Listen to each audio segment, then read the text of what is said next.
അപ്പോൾ വീണ്ടും നമ്മൾ കിഫ്ബിയിലേക്ക് വരുന്നു. എൻഫോഴ്സ്മെന്റ് ഡയറക്ടറേറ്റിനോട് ഇനി ഡോക്ടർ ടി എം തോമസ് ഐസക്കിന്റെ സമീപനം എന്താകും എന്നൊരിക്കൽ കൂടി.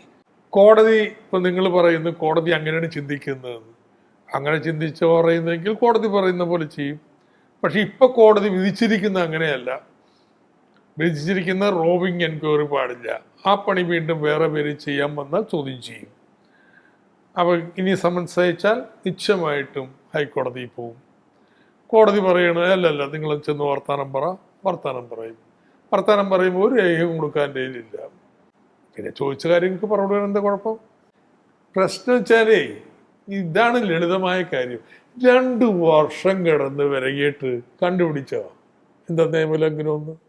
അത് രാഷ്ട്രീയ നീക്കമാണ്. രാഷ്ട്രീയമായിട്ട് മറുപടി പറയും.